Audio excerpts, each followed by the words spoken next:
आपणा सर्वांसमोर आम्ही सादर करतो आहे अस्तित्व हे पथनाट्य।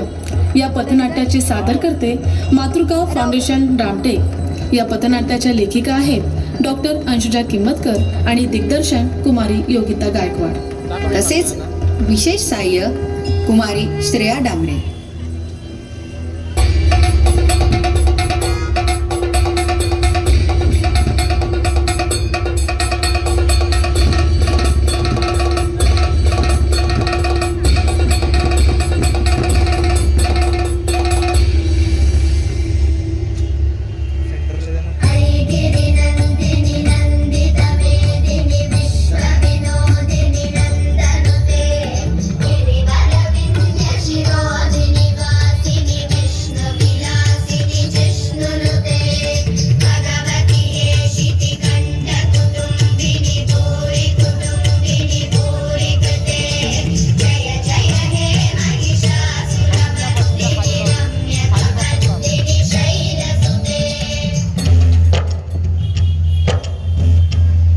इथे उपस्थित सर्व लक्ष्मी, सरस्वती व दुर्गेच्या स्वरूपात असलेल्या सर्व शक्तींना माझा मानाचा मुजरा। सृष्टीचक्र चालत राहावं म्हणून निसर्गाने स्त्री पुरुष नर मादी प्रत्येक प्राणी मात्रांमध्ये तयार केलेला आहे। निसर्गाने दोघांनाही जगण्याचा समान हक्क दिलेला आहे, पण मनुष्य जातीने यात भेद निर्माण केला आणि या भेदामुळे स्त्री जातीची नियती जन्माला आली। बालपणापासून तर तरुण वयात येईपर्यंत हे करू नये, ते करू नये, इकडे जाऊ नये, तिकडे जाऊ नये। हिला काय चुलानी मुलंच तर सांभाळायचंय, मग हिला शिकवून काय उपयोग? हे सर्व ऐकण्याची तिची नियती। मग तारुण्यामध्ये अनेकांच्या वाईट नजरा सहन करण्याची तिची नियती। मग लग्न करून दुसऱ्याच्या घरी जाण्याची नियती। आई वडिलांना सोडून जगण्याची तिची नियती। डोळ्यातले पाणी डोळ्यात साठवून सासरला आपलंसं करण्याची तिची नियती।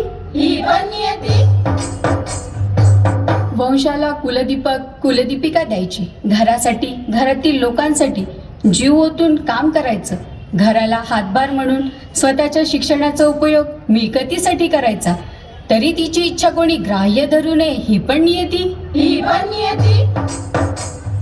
तिचे आरोग्य बिघडले की तिला कोणी प्रेमाने विचारू नये ही पण नियती।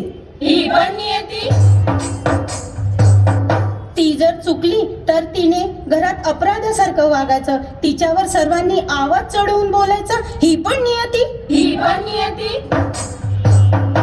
घरात मानपान फक्त पुरुषांनाच असावा।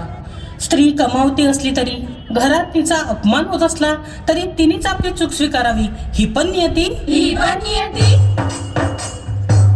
स्वतःचं मानपान विसरून सगळं घर सांभाळायचं, पण घरावर हक्काच्या जमिनीवर घरातल्या वस्तूंवर तिचं नाव नसावं ही पण नियती।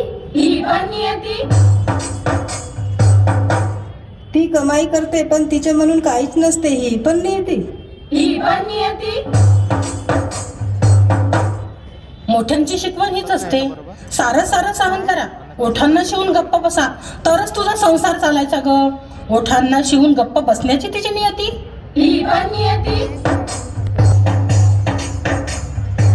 ही नियती मोडता येईल का आपल्याला? स्त्री जरी शक्तीचं रूप असली, प्रकृती असली, तरी तिने आपली शक्ती नियतीचे चटके सहन करण्यातच घालवावी का? तुम्हाला काय वाटतं इथे बसलेल्या सीतांनो आणि रामांनो?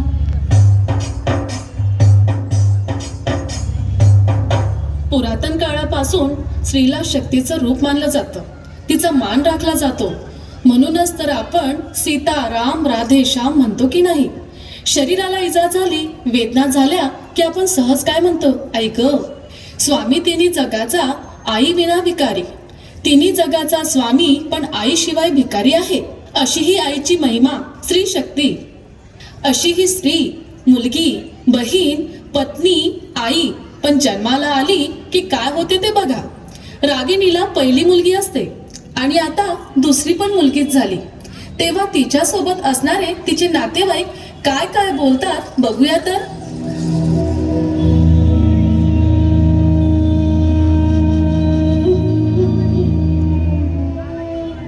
अग बाई, नशीबच खोट या मुलीचं ग. एक तर मुलगा हवा होता, या बी खेपेला मुलगीच झाली ग बाई. मुलगीच झाली व मेलीले. का करते बाई, माया पोराचं नशीबच फुटलं बाई. वंशाले दिवा पाहिजे होता, पण याही खेपेले पोरगीच झाली मेलेले. पोरगी तर परायाचं धन. आता सांग, माया वंशाले दिवा कोठून भेटन व कोठून भेटन. एक तर मुलगा हवा होता यार तुला. आता तुझ्या चितेला अग्नी कोण देणार रे? देवा, असं कसं रे केलं तू? पुन्हा मुलगीच झाली मला. आता माझं घरात कुणीच ऐकणार नाही. सारा मानपान माझ्या जाऊबाईलाच मिळणार. ही अशी अघोरी वाक्य आहेत. या वाक्यांची वाटू लागली मला भीती. या वाक्यांमुळे, या विचारांमुळे बळी पडतात कित्येक आईच्या गर्भात वाढणाऱ्या मुली. बदलून टाका ही वाक्ये, बदलतील समाजातील विचार. आई, आजी, आत्या, मावशी, तुमची साथ हवी तर हे होईल साकार. बाबा, आजोबा, काका, तुम्हीच खरे आधारस्तंभ बदलणाऱ्या समाजाचे.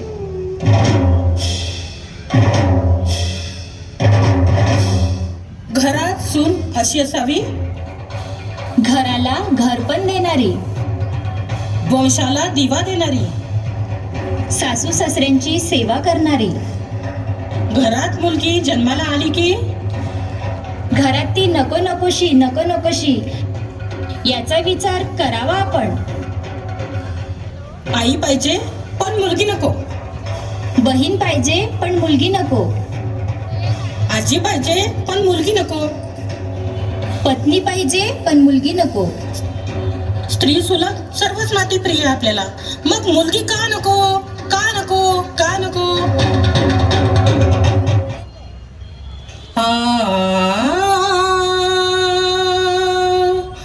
बंदिनी स्त्री बंदिनी,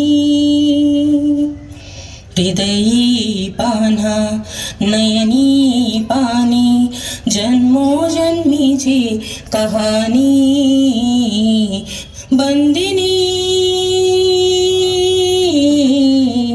स्त्री बंदिनी.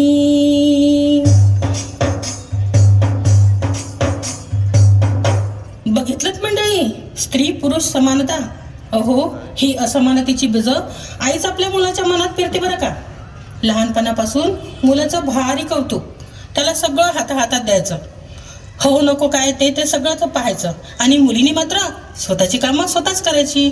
आयांनो, आता तरी बदला बरं का. तुमची मुलं, तुमच्या सुना कमावता झाल्या आहेत. घरावर आणि घरातील सर्व कामांवर दोघांचाही समान हक्क आहे. सगळेच पुरुष बाईला त्रास देणारे नसतात बरं का. महात्मा ज्योतिबा फुलेंसारखे आजही अनेक पुरुष सावित्रींना जन्माला घालतात. बालपणी आई, चालू खेळू लागलो की ताई, तारुण्यात प्रियसी, आयुष्यभर साथ देणारी बायको, ह्या सर्व जणींशिवाय माझं आयुष्य अपुरं आहे. तरी पण माझ्या घरात पुरुषांनाच मोठा मानपान. प्रत्येक निर्णय पुरुषांनीच घेतला पाहिजे असा नियम आहे का? बाई ही भाजीतल्या मिठाप्रमाणे असते बरं का. भाजीत मीठ असलं तर मिठाची किंमत कळत नाही, पण भाजीत मीठ नसलं आणि भाजी बेचव वाटली तरच मिठाचं महत्त्व कळतं. तसंच स्त्रीचं पण महत्त्व कळू द्या. बाई घरी असली आणि ती कमवती नसली तर नवरे सहज म्हणतात, ही तर घरीच असते, ही तर गृहिणी. गृहिणीचा अर्थ माहित आहे का तुम्हाला? गृहिणी म्हणजे सारं घर जिचं ऋणी तीच गृहिणी. चला तर मग सगळे मिळून म्हणूया, सारं घर जिचं ऋणी तीच गृहिणी, सारं घर जिचं ऋणी तीच गृहिणी, सारं घर जिचं ऋणी तीच गृहिणी.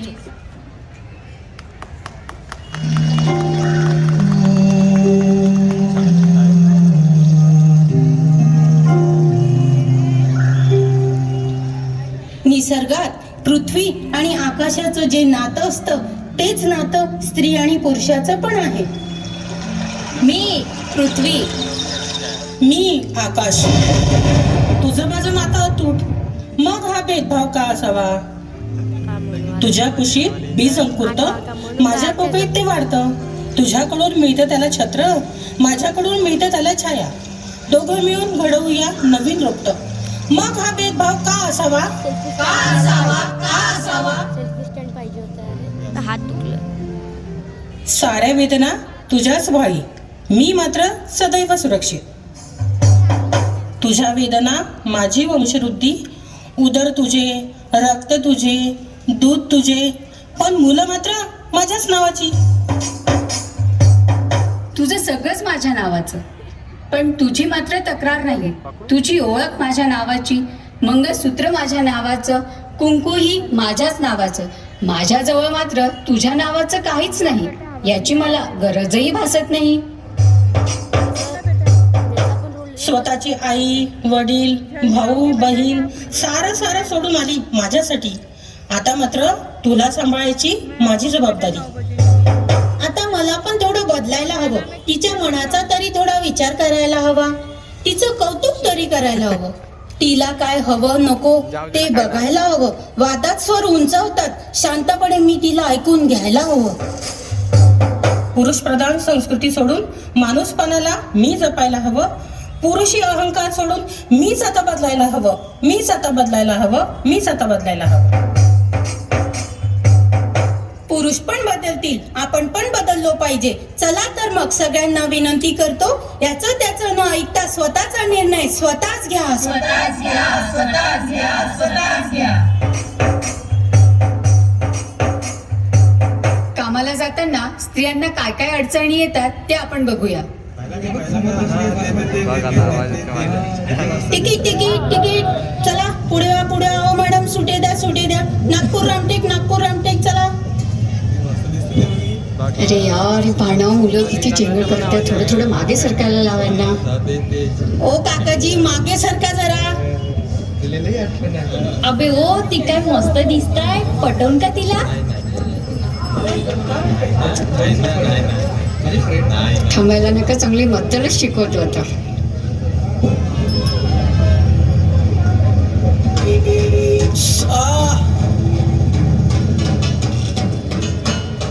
कामाला जाताना बसमध्ये पुरुष उगीच शरीराला स्पर्श करतात, धक्का देतात. तेव्हा प्रत्येक स्त्रीने आपल्याजवळ सेफ्टी पिन किंवा तिकटाची पूल ठेवायची व कोणी हात लावल्यावर आधी रागाने बोलायचे, शब्दांनी समजावायचे, मग सेफ्टी पिनचा वापर करायचा किंवा तिकटाच्या पुढचा वापर करायचा. मैत्रिणींनो, मला अजून तुम्हाला काही सांगावंसं वाटतंय. सोशल मीडियावरील अनोळखी मैत्रीपासून सावध राहा. आंधळा विश्वास कोणावर ठेवू नका. स्वतःचे रक्षण स्वतः करा. स्वतःचे रक्षण स्वतः करा. धन्य धन्य नारी जीवन, औरों को ही तू अर्पण. धन्य धन्य नारी जीवन, औरों को ही तू अर्पण. अपने लिए तू सोचे ना. धन्य धन्य नारी जीवन, औरों को ही तू अर्पण. अपने लिए तू सोचे ना. माँ है कभी तू, माँ है कभी, माँ है कभी तू बेटी. प्रेमिका है कभी पत्नी बहन से. प्रेमिका है कभी पत्नी बहन से. जान जग तुझे क्यों पूजे ना. धन्य धन्य नारी जीवन, औरों को ही तू अर्पण. अपने लिए तू सोचे ना.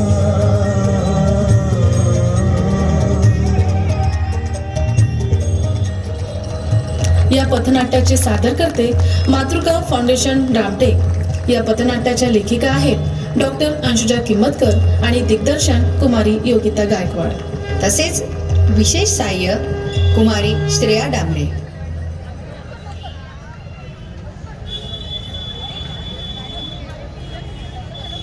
आपण आता बदलूया, आपण आता बदलूया।